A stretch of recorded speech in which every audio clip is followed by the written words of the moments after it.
Support for this NPR podcast and the following message come from Amazon Studios and Roadside Attractions with The Only Living Boy in New York, the new film starring Callum Turner, Kate Beckinsale, Pierce Brosnan, and Jeff Bridges, from the director of 500 Days of Summer, in select cities August 11th.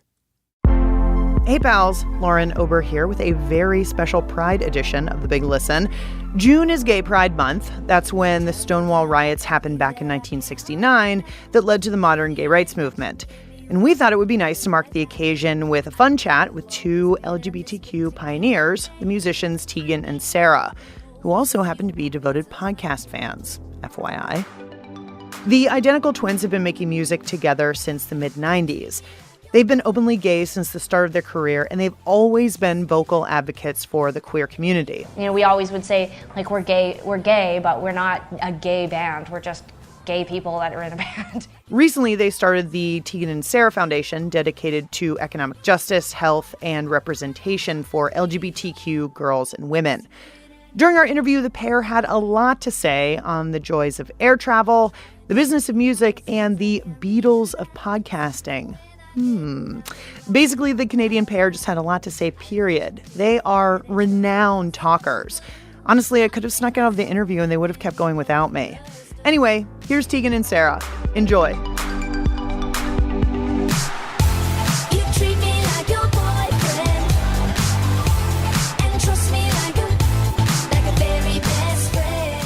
Tegan and Sara, welcome to The Big Listen. Thank you. We're so thrilled to be here with you. I appreciate that because you guys are busy. You're making music. You're touring, right? What are you guys up to these days? So we are mostly touring right now, and we're sort of in what we like to call the touring cycle, which generally for us is about 2 years.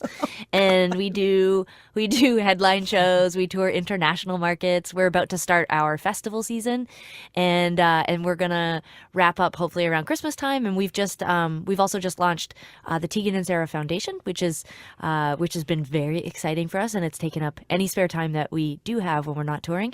And so we're just keeping really busy.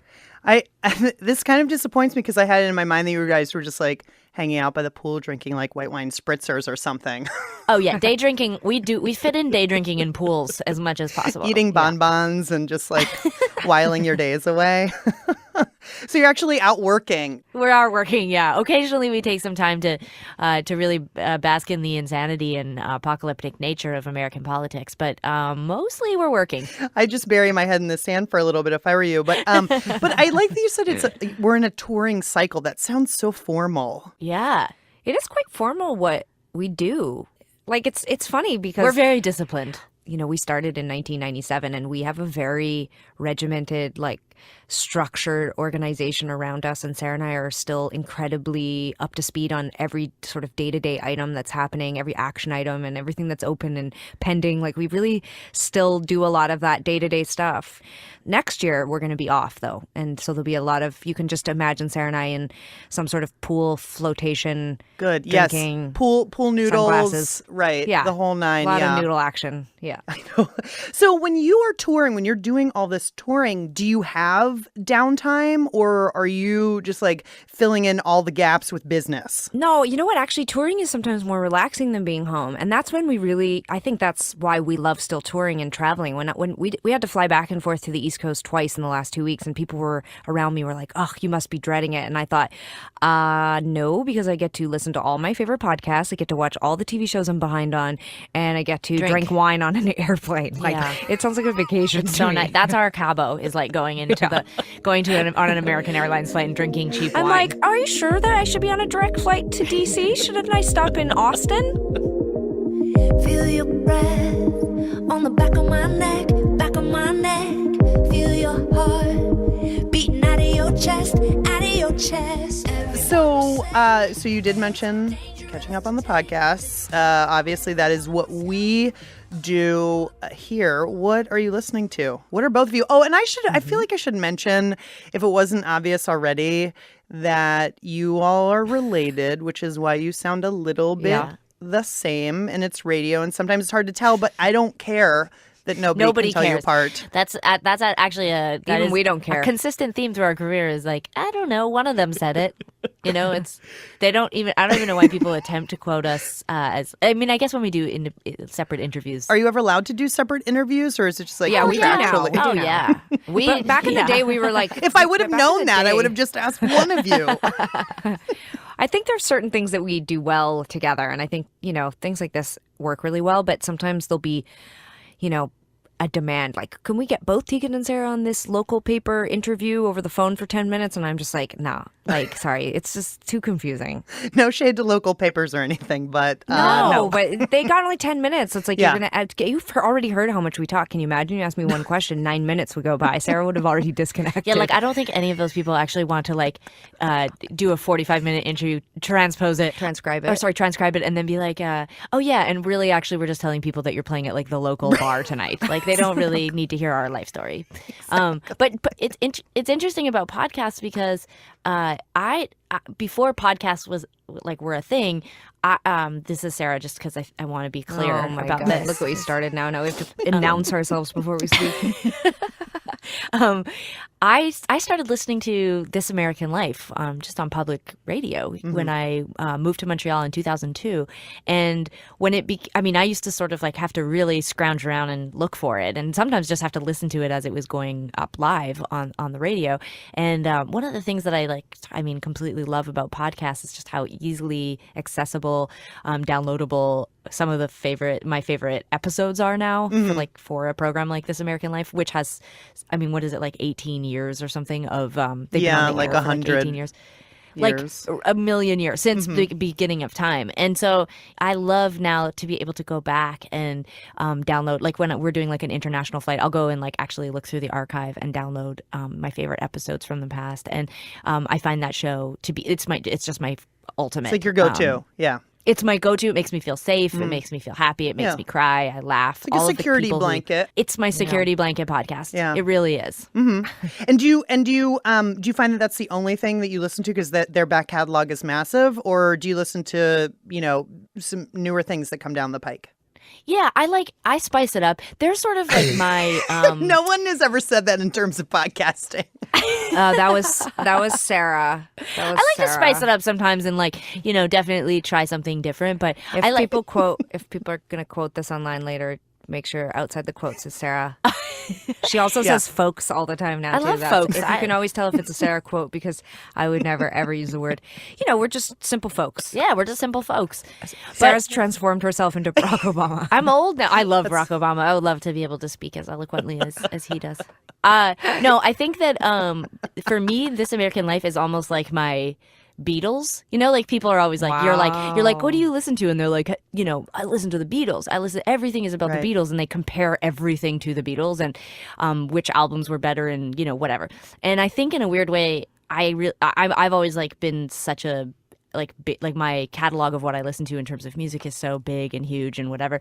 It's hard for me to have a Beatles, I guess you could say. But with podcasts, radio programs, for me, This American Life is the Beatles. It's sort of what I compare everything to, and it sort of is where I go back to a lot of the time. That is a hard bar to clear. I know it's hard, but I do. She does listen to other stuff. But Sarah does.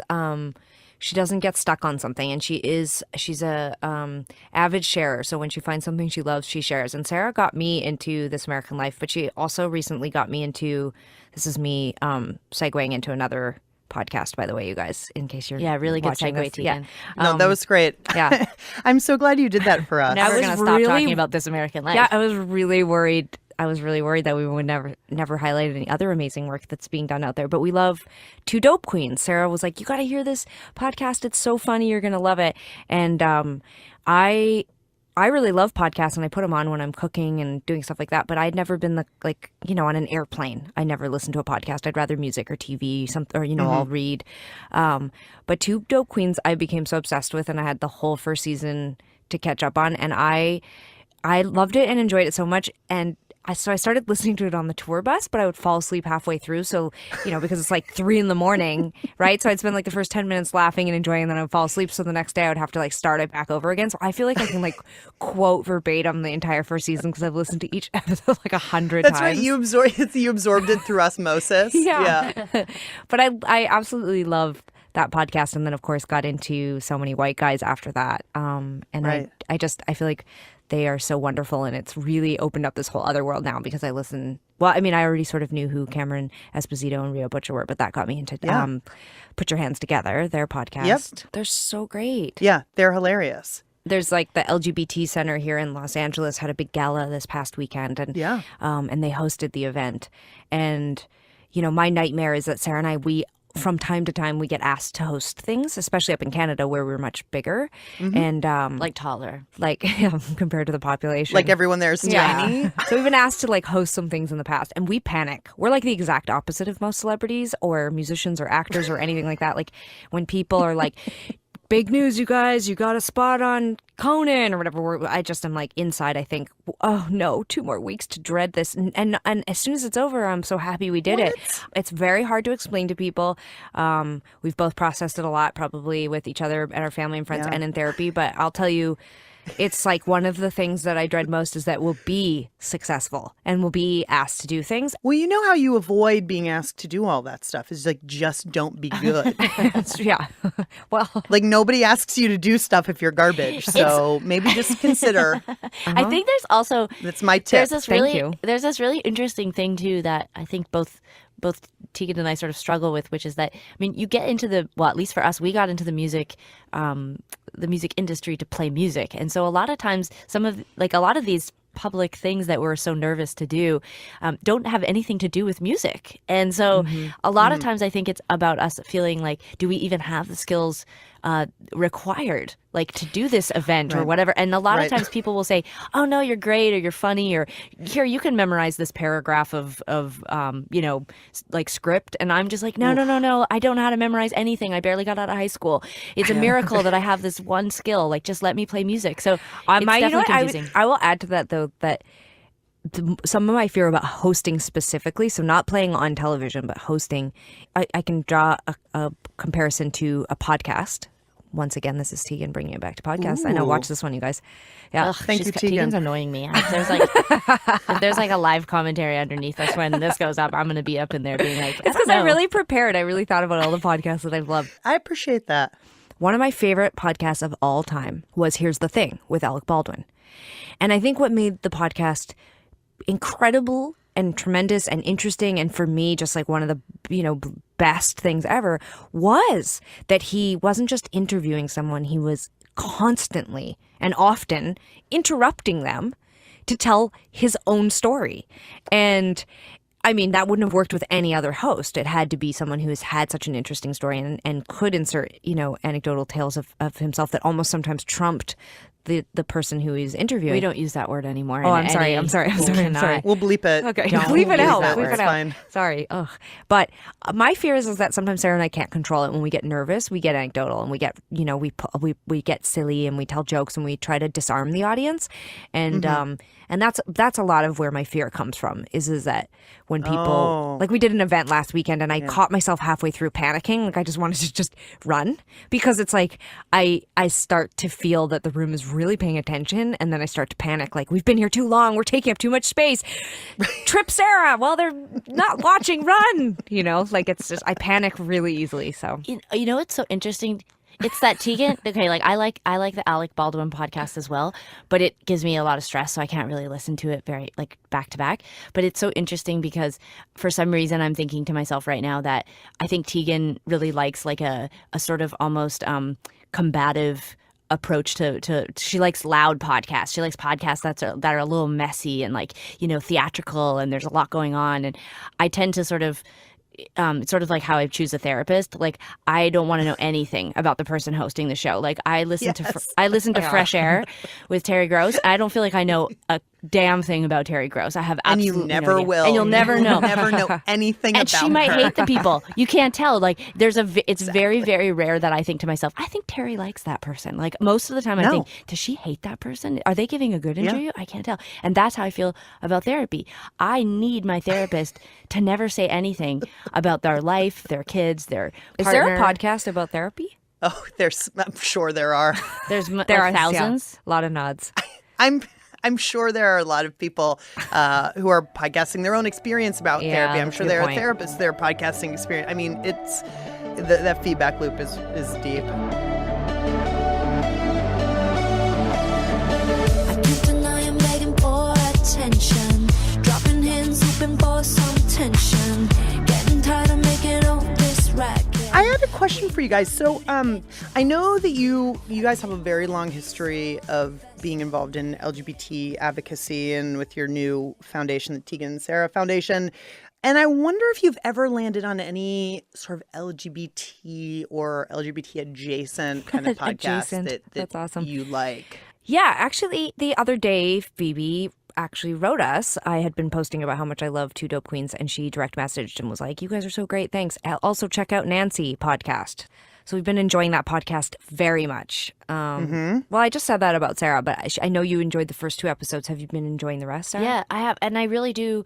It's interesting as you're saying that about. Now my mind is kind of spinning like through like.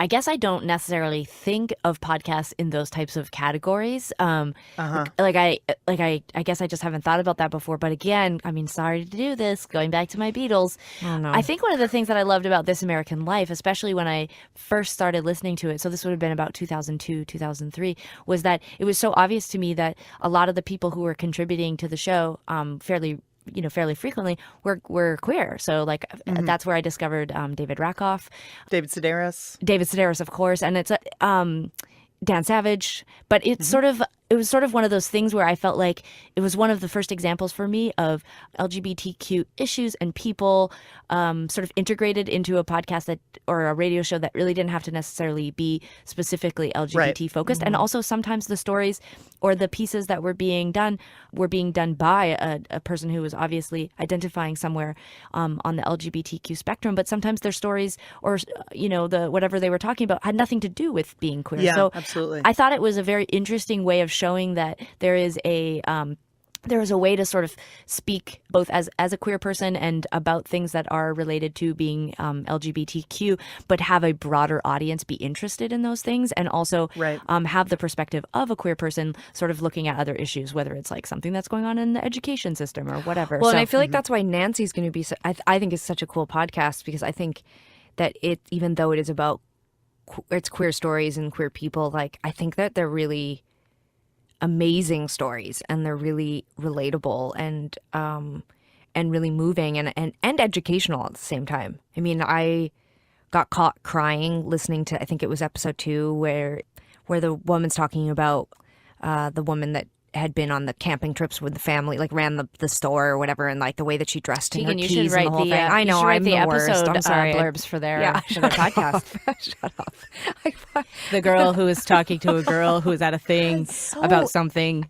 So it was awesome. Whatever. Anyway, it made me cry. I feel like we are encouraging a culture of bullying here. I feel like this is very not queer of us to be doing right now. Oh my God. Snowflakes. Just everyone calm down.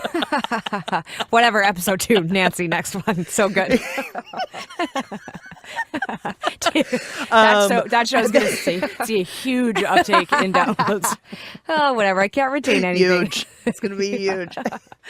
I feel like you guys are such excellent talkers. I think in your, among your fans, you're known as great stage banterers. Banterers. I don't think a banterer is a word, but Make it up. Who cares? I'm gonna go with it. It's end of times on the earth right now. So just go ahead and make up whatever words you want.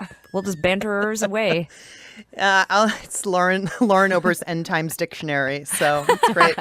But has anyone ever said, "Oh, you guys should have a podcast"? Oh my God, seriously, it's like you're reading my mind, because I wanted to, like, I wasn't necessarily gonna bring it up if there wasn't an appropriate time, but it's something we talk about all the time is that Sarah and I, it truly has changed our lives. Like neither of us have driver's licenses. And so podcasts really have become this really like thing for us because we walk and we take buses and trains and we travel all the time, and podcasts have really changed our lives because, you know, it's taken that radio listening that we do at home and you know, really like opened up this like incredible spectrum of learning and ideas and whatever. Anyway, point being that in the last couple of years, we've brought it up with our managers a few times that we're really interested in the idea of having our own podcast.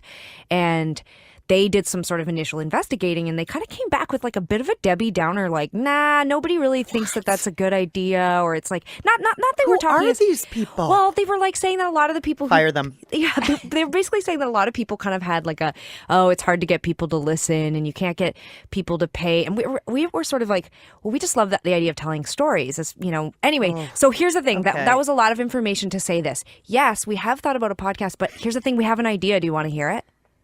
Oh my God, yes. Well, we have so many. Are you revealing this? Well, I bet you do have a lot of ideas. Yeah. We have a lot of ideas. And so who knows which one we'll end up ever doing if we ever do it. It might be a podcast just talking about all of our podcast ideas. Yeah, that could be funny. But I mean, I already subscribed. okay, great. Our first subscriber. So this is the one that just floated to the top. Who knows if we would actually do it because it might be difficult. But Sarah and I sort of had this concept that would be a little bit like based on two truths and a lie. So Sarah and I, sometimes we are with each other all the time because we are 36 years old. Take it easy. What? Well, just throwing out my age at the same time as your age. Sorry. Maybe I don't want to disclose that to this whole new listenership that doesn't know us. Sarah and I have spent the last 25 years, wink, wink, being sisters and being in this band together. And so we spend all of our time practically together. And so we have all these amazing experiences and we have all these incredible stories. And we've lived this like kind of radical, very strange, very fascinating life. But we're always together. And so just like when we were kids and we would come home and we would fight to tell my mom a story, we have to constantly share space and share a story and let each other have the moment or the punchline. But one thing that we find is pretty consistent is that we're exaggerators and we constantly change details of the story. Creative storytellers. Okay, creative storytellers. And so we're often part of what our shtick has become is that we interrupt each other and we challenge each other's story because it's like, Sarah, that did not happen. What happened was... No, I know. I've been listening this entire half an hour. Right.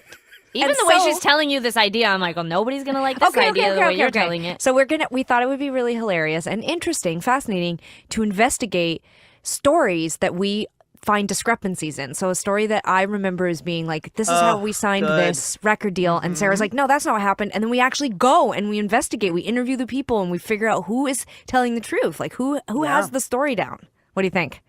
I think this has legs. Can you ask all your podcast people, friends? And I'm the arbiter of this. Yeah, I don't need to ask those Can you do people, it? okay? I'm like, but listen, let me tell you that even if you guys just burped into the microphone for a half an hour, it would go straight to the top of the charts. like a few people would listen. Like more than a few people would listen. No, but this is the reason why this one stuck out to us was that we were like, it doesn't even have to be a whole thing about us. I mean, we could bring in anyone. We could bring in Alec Baldwin and pick out the biggest story that he feels people question him on and go and investigate it or talk to them or have someone call in who knows the real story and challenges it. I mean, this happens to everyone. It doesn't even have to be celebrities. I mean, think of... It happens to me with my girlfriend. I mean, she tells stories all the time and I'm like, that is not how it happened. No, of course, we all have our selective memory and our own narratives of things. And I think this has a lot of legs. I would love to continue to gas bag with you guys all evening. However, I imagine that you have things to do and I'm cognizant of your time, but I so appreciate your time, and it's been an absolute pleasure to chat with you both. Oh, for us too. Thank you so much for having us. It was awesome. So fun. We were very excited to come and do this. This was a great way to end our week. So thank you so much for having us. Oh, my pleasure. And listen, when you want to get your podcast off the ground, we're going to hit you up. Just give me a call. Yep. Okay. Seriously. You're going to be changing your phone number, but okay. It's going to be like 2 a.m. Just call to spitball some ideas. New phone, who's this? Yeah. Who dis? Who dis? Put a little of you into my heart. Tegan and Sara Quinn are Grammy-nominated musicians and founders of the Tegan and Sara Foundation. To find out more about their music or any of the podcasts they recommended, and there were many, check out biglisten.org. Happy Pride Month, friends. Be good to each other.